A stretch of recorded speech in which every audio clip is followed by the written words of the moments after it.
Hey, Roger's Hot Rod Garage was the night before Christmas and all through the house. Anyway, so, hey, Gil, my bestest buddy here, is gonna show up here, and here he is. He said he's got something for me. I don't know what it is. Yeah, all you people out there in YouTube world, you tuned in correctly. Roger's Hot Rod Garage, but this is Gil. You've probably seen me on a show. Roger and I, good buddies. We're actually brothers. We're just from different mothers. And I don't know, most of you people probably don't know, Roger is the most generous guy anywhere that you could ever meet. He will take the shirt off his back and give it to anybody who asks. Unless it's cold outside. Yeah. And he almost never asks for anything himself. So I had a little something that I thought I'd present to him for Christmas. We got 4 more days to Christmas, and this is my little present for Roger.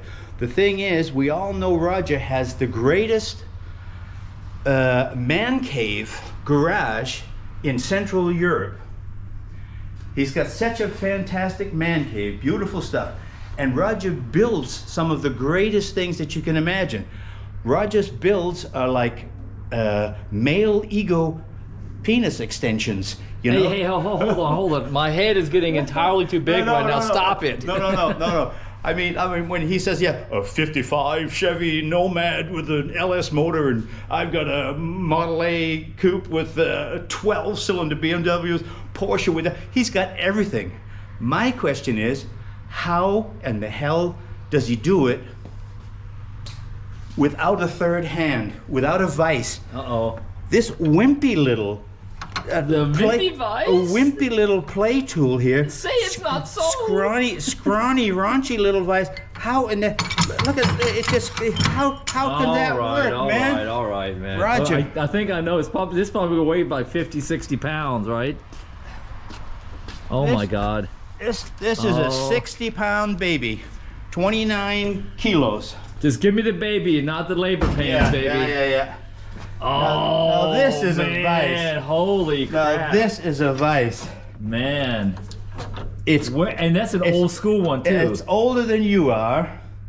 It's been cleaned, buffed up, painted up, oiled up, ready to use. This thing, it might be too tight for your fingers, yeah, because on the other side there's a bolt. Oh man, sorry. But it's ready for more than 50 more years of work, hard work. Where the hell did you pick this up at? I picked it up at a barn finds type thing. It was way in the back, and the guy said, hey, do you want that old table? And I said, no, but there's a big vise on it.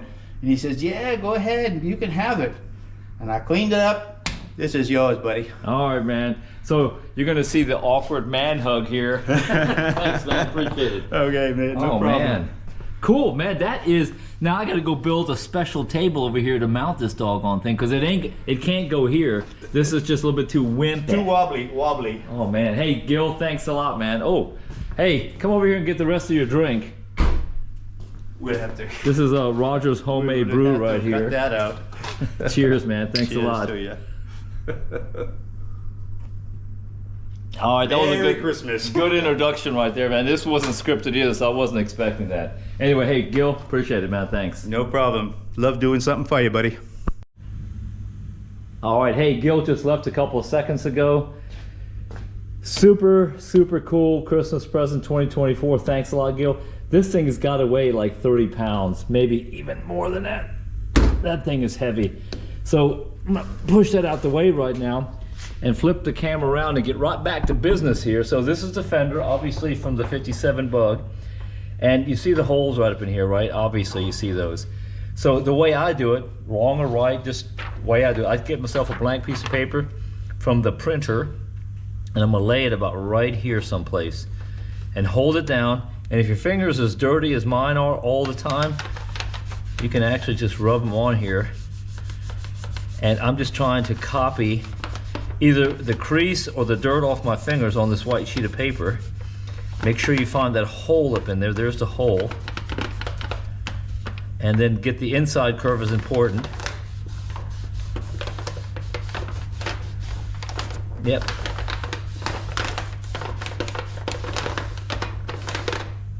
And without too much or further ado, I now have a perfect template, including the hole right here.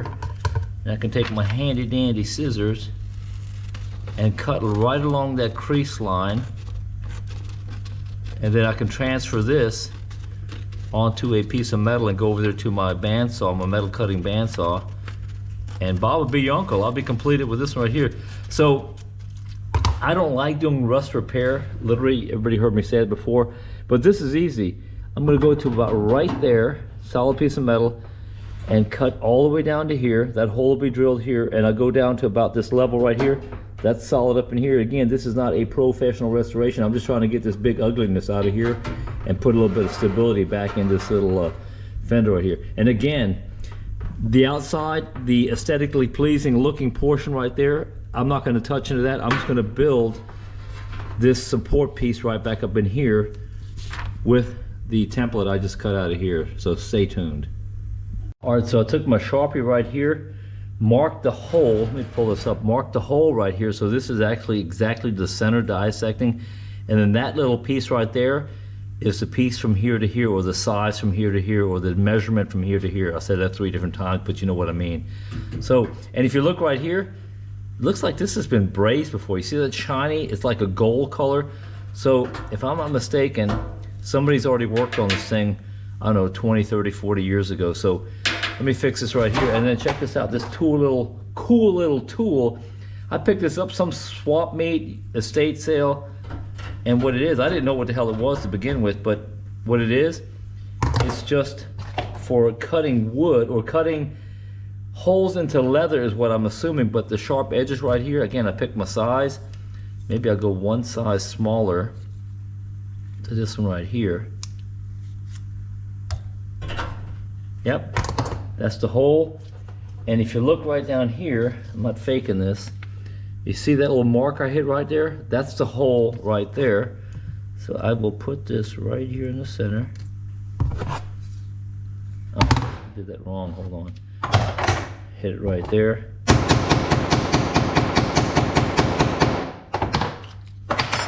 There you go. Voila. I've got that hole. Again, this is just my template for marking. And now I can come back here and I can go back to where it is a solid piece of metal. I'm gonna call that right there. Mark the line past it. Mark the line up here. And then down here, turn this around. And I'm gonna go to about right there. That's it right there. A little bit further, why not? And then mark that right there. I think I'm good to go. So flip it up, flip it down. There's the hole. So grab myself a pair of scissors, cut right there, cut the little, always cut it longer. My dad used to have a saying, he still has a saying, he's still in Zephyr Hills, Florida. Hey, how you doing? Enjoy yourself. Don't watch too much YouTube, okay?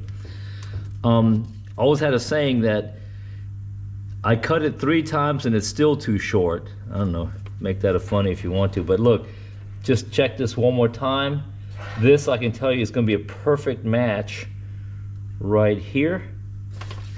And then I'll take this. Actually, you know what? It's just a little bit too large right here, but that's okay. I can grind it off later. But now I'm going to take this and walk through Roger's Hot Rod Garage and go all the way here to the corner. Push the button for the light. And then now I got to find myself a piece of metal. And that's probably a good one right there. Or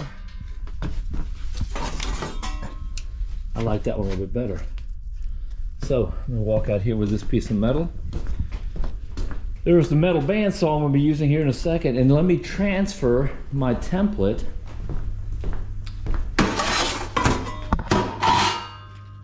onto that right there. Pretty simple.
Now here's the tricky part. Got to get around this edge. So what I usually do in a case like that, I'll get myself a smaller cutting edge. The problem with using a jigsaw up in here, if that thing grabs, it'll just put a big dent in it and yank it around. So here, let me show you what I usually do. So I change out to a smaller diameter wheel, so I never throw my old wheels away. And I think I got it right here. Yeah, I'm doing this with no gloves on, but I've done stupider things in my life.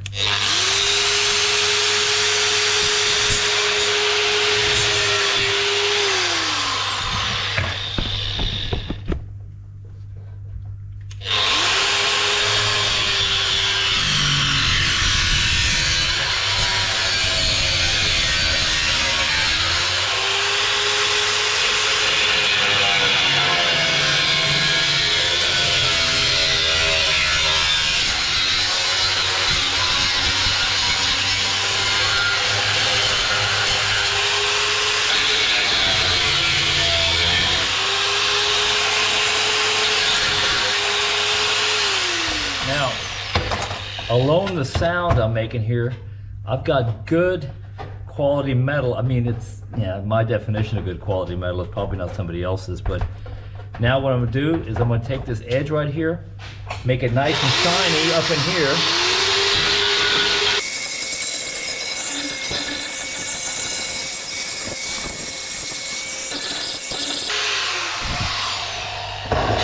And now, this mark right here, if I go around the side right here, there is my mark where that actual hole is supposed to be at. So now I can lay this up in here, just like that. And it is a perfect fit.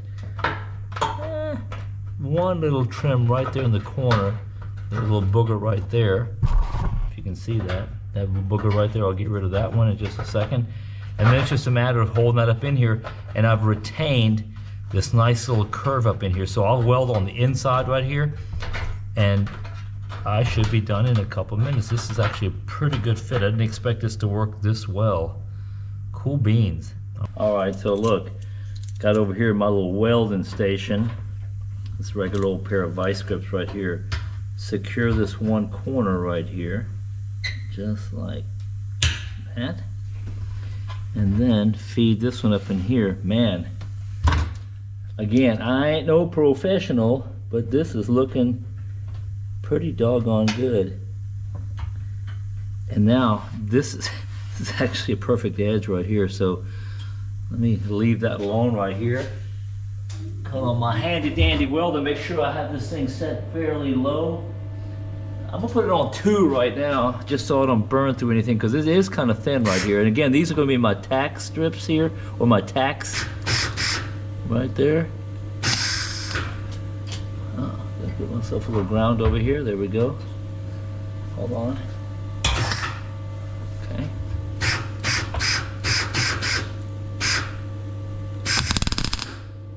Again, that's a little, I'm gonna go a little bit heavier than that. I'm gonna go to a 3. Oh, and it burned through. So I gotta go back. Yeah, no, I'm gonna stick it at 3 and just be careful about it. That's good. That's good. That's good. Yeah, I know. I'm supposed to have some gloves on right now, but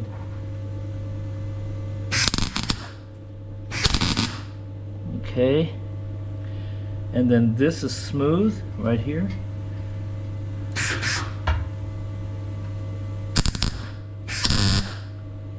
And then this is smooth right there.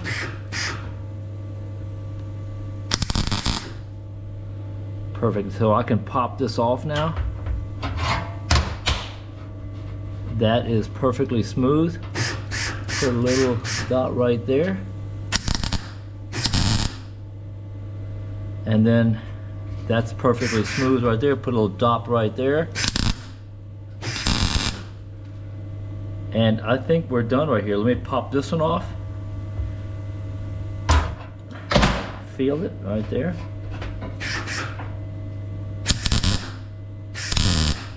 And then we'll grab the camera right here and show you that is flush, that is flush, that is flush, that is flush. These are just holding it right now. What I'm gonna do is I'm gonna go on this inside edge right here and just put myself a pretty good weld up in here, and then this will be complete. I'll just grind it completely smooth, and I won't even have to put Bondo on this thing, because you won't see this part, you won't see this part, and this part right here is exactly what I'm after right now. So that actually worked out pretty good this evening. All right, there's like a 1/2 of an inch, whatever that is, 1/32. I'm not BSing you. It's right there. Watch this. Super smooth.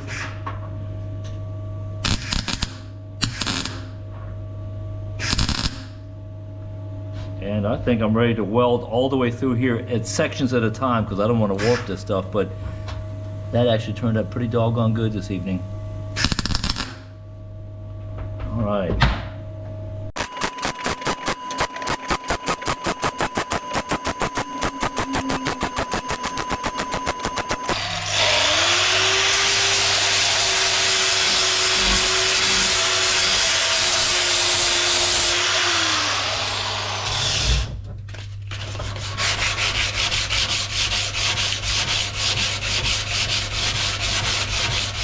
All right, so check this out. Let me get this clip off of here, round.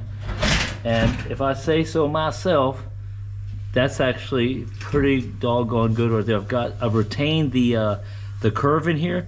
You won't see this. You won't see this down here. And let me flip this thing around. I did get a chance to get a weld all the way up in here. I don't know if you can see that or not. There it is right now. Well, let's just be smart about it and grab the camera, because it weighs less than the Fender.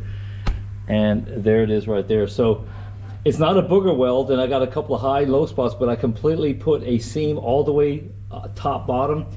I'm not worried about it in the back, because you won't see that. That's literally inside the Fender. Somebody sticks their head up in there, I'll slap the back of their head. And what this basically does, it adds a little bit of rigidity, and this is basically done. So let me put the camera back up here and show you this curve right here. That's basically done. I consider that's my quality of work, and whether it meets the test for somebody else, I don't know, but it's going to do right now. Let me get this little bottom piece right here. Let me weld that shut right here. This is pretty simple, and I think I'm already done on this thing except for the other part of it.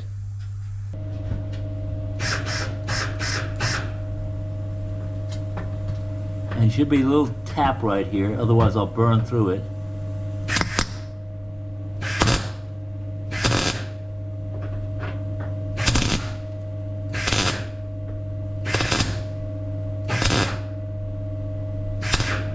All right.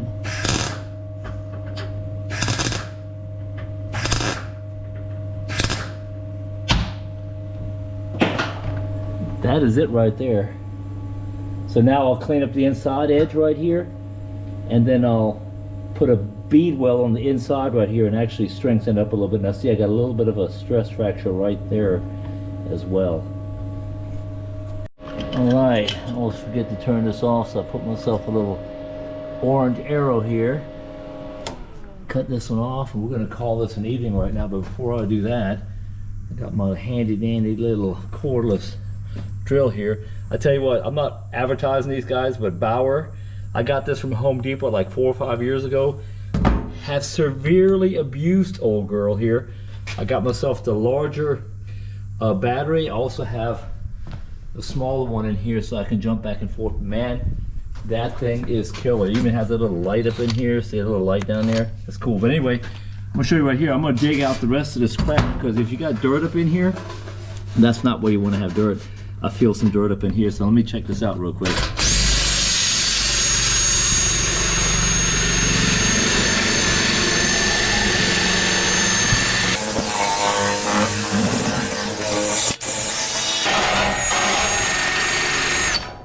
So I straightened all this out here with a little dolly on the back.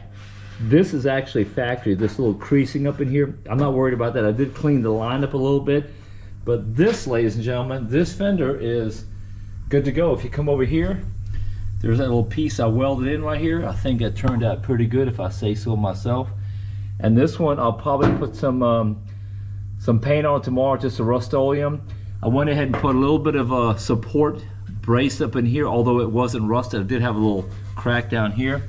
I did the same thing over here. You can't see it, but just a little bit of a support up in here. Again, anything below here, you're not going to see anyway. I just cleaned it up a little bit.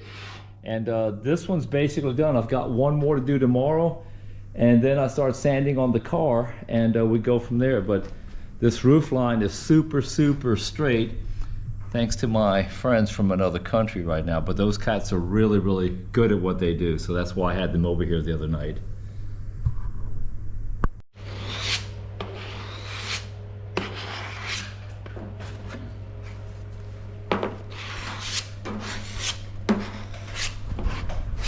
So everything I've said for 10 years on my YouTube channel about bodywork, just scratch it. I was wrong, I admit that. I'm man enough to admit I was wrong. Look at this guy. The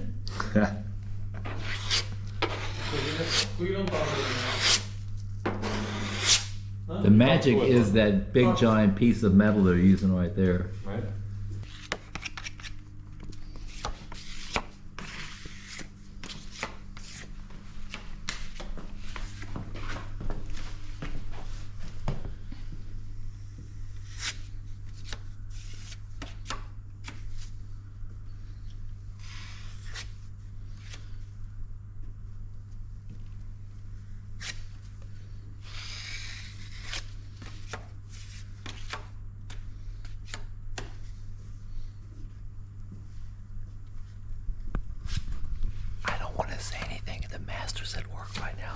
But this is like Sade, smooth operator.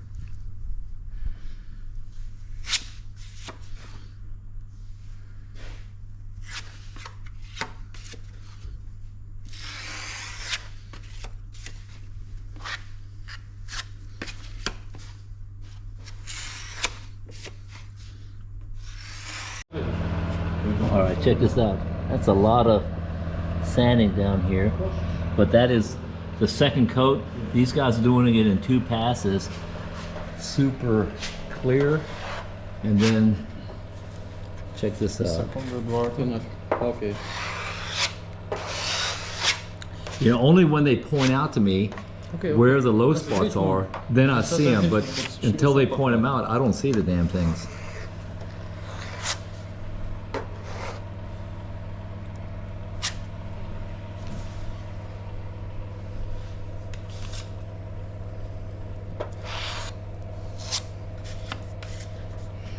It reminds me of surgery here. The doctor is being handed tools. Look at that. Chile. Ja, nummer. Chef, wiedzę, czy jak to?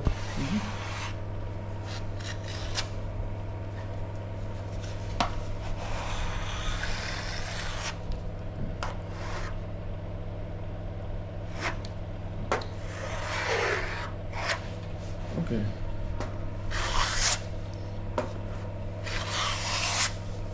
Macie co może.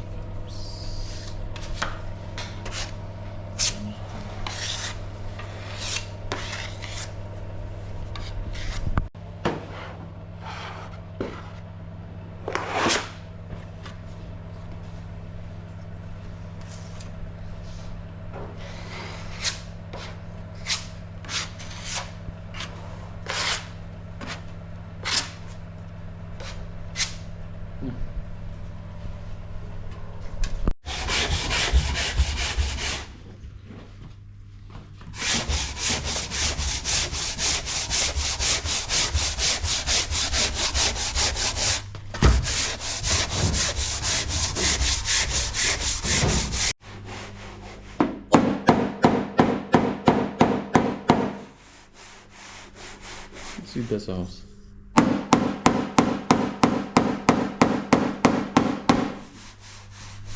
Alright, so I did the same thing on the other side of the fender right here. I made myself my little template right here. And if I say so myself, That fits perfect up in here. The little ridge line right there. See, I got metal. I got a little hole right here, but I'll be able to fill it in when I weld it.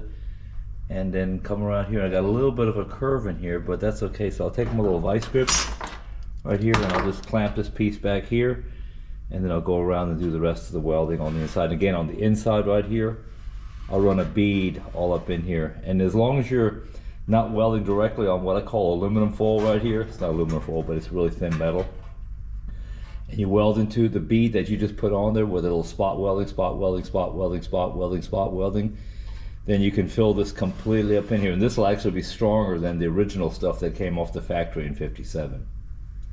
All right, here. So I'm getting ready to clean my mess up right here. There's my template I cut out for the second one. Got my carpet down here. Got everything with parts cleaner cleaned up. I'm just preheating my front fenders right here. These things turned out really, really good. I've got everything welded up right down here. That was a piece I cut out of here. Got all my little dents knocked out of here from the inside. So these are actually in super, super condition. The buckets are in really condition. I got some little Flügelrost down here, just a little bit of surface rust. But all the dents are out of here. And what I'm gonna do now is I'm gonna put some of that rust preventative stuff behind it right here. And I got this thing down with 80 grit sandpaper, and that should be good to go. I'll paint them right here, and then I'll put some Rust-Oleum 1K, that red stuff that everybody sprays in the States. I'll just put that on there, and then I'll paint the inside of the fenders eventually, sometime next week or in 2 weeks, whenever I get a little bit of time. But that's about it. I'll go ahead and show you guys how I'm gonna do that. Apply the Brunex, and then I'll close out this video for a Sunday. And I think we got like the 22nd. Yeah, I think the 22nd of December, closing out 2024. Cloudy, thunderstorms, cold and rainy, but I got the door opened up right now because I'm trying to air this thing out a little bit, because I just sprayed this stuff right here called Brunex. This is actually what I use probably for the last 15-20 years over here in Germany. First language is Roststop Grundierung, which basically, if you go all the way down to the bottom, it says rust stop plus primer. So that's what I spray on these drying fenders right now. So it kind of turns everything like a black color.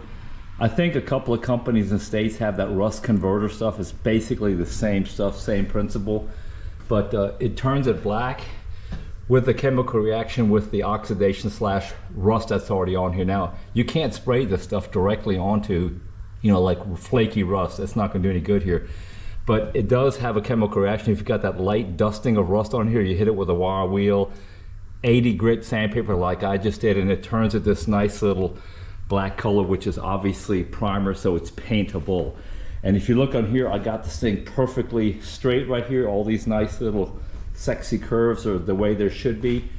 I did a little bit of welding on this back piece right here. You can see it right there. That's the inside. Again, you're not gonna see it. And what I did here is I retained this line right up in here. See this right here? So that's perfectly good. Here's the other one drying right here over top of my little stove, which I've got throttled down right now with my little lever. About right there should be good. And then I've got this one knocked down too, and choke the oven off. And then you can see just a little bit of glow in here. So this thing will produce heat for the next probably 5 or 6 hours and slowly cure my little science project I got going on right here. So look, I'm gonna go ahead and cut this video down right now, make it a shorter one, maybe a 15 or 20 minute one instead of my long half-an-hour ones. I don't know if anybody likes to see those. You saw the guys from the other country actually do the sanding on this roof right here, and those guys are pros. I'm not a pro at bodywork. As a matter of fact, I hate bodywork. I'll do a little bit of welding, but you got to be a professional or basically have the experience to do what these guys did with those long trials. So, lesson to me, I know I can't do body work. I tried to do it in the past. I can get away with it, but it'll take me literally 3 months to do what these guys did in 2 or 3 hours, about 2 or 3 days ago. Look, the only thing I got left right here is knock out this little bit of rust down here. It looks pretty catastrophic, but it's not. I wonder what this piece of rubber is right down here. I'll figure that out. It's not wire. Wait a minute, pull it out of here. I can't get it out of there. Now, anyway, If it's a $20 bill or a 20 mark shine, I'll let you know. But look, the most important thing is, you see that screw hole right there? It's still up in here. I'll cut a little blank right up here, get past this rust right here. Again, right there where my finger's going up and down is the area that you'll see. And this left side of this right here is what you won't see. So frankly, I'm not that concerned about it. Let me go on over here. I took a little bit of paint thinner 2 or 3 days ago and just kind of confirm what I knew. This is like a waxy solution, so you can pressure wash that all you want to. It's not going to come off of there. But with paint thinner, it took it off. And that's all solid up in here. So whoever did this 5, 6, 10, 20, 30 years ago, that's what caused this thing not to rust completely out, except for this area here, which didn't get the wax treatment or the not undercoating. It's like a waxy film. And it's the same thing I'm going to spray up in here with my finger. It's a little tube you put up in there, you heat your wax up and you spray it in all this, called cavity sealer for lack of a better term. But look at all this. All this stuff is original. You think this is rust? That's not. That's a cutout right there for when the wheel turns in all the way to right here. I thought it was rusted out there, but it's not, because it's exactly the same thing on the other end. But look, if you look up in here, let me turn the camera. All my new hoses are in there. I got a complete new brake line system in here.